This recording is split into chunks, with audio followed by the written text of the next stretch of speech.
Lots of people have heard about ping pong diplomacy, but what about its flashier sequin cousin, K-pop diplomacy?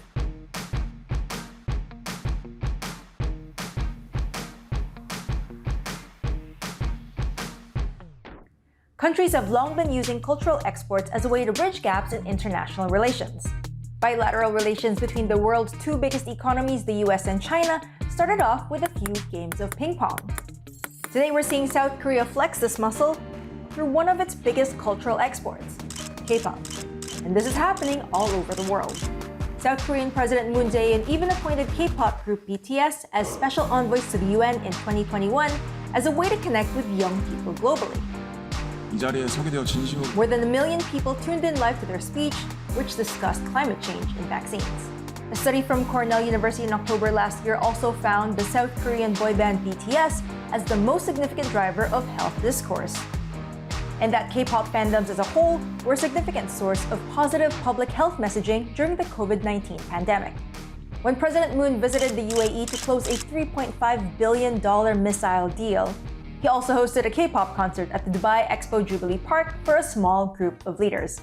The concert featured names like Psy and Stray Kids as a way to promote the city of Busan's bid to host the World Expo in 2030. But not everyone is embracing K-pop diplomacy.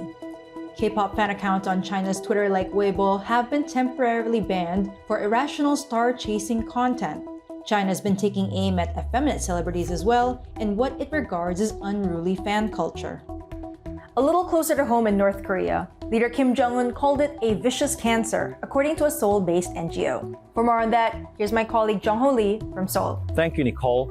North Korea has publicly executed 7 people for watching or distributing K-content, according to the report you mentioned. Kim believes it's a cultural war, thinking that it brings the capitalist way of thinking to the country, ultimately undermining its legitimacy to rule. But he wasn't like that from the first place, especially when the inter-Korean relations was in a good shape. He invited various K-pop groups, including Red Velvet and Seohyun from Girls' Generation, and got them to perform before North Korean audience in 2018.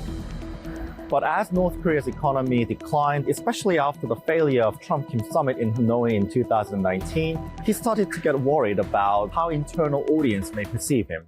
According to unofficial comments from South Korean officials, the ultimate goal of South Korean government via its K-content is to create awareness about the country, including its democratic values, as it is an effective way to communicate directly with foreign public.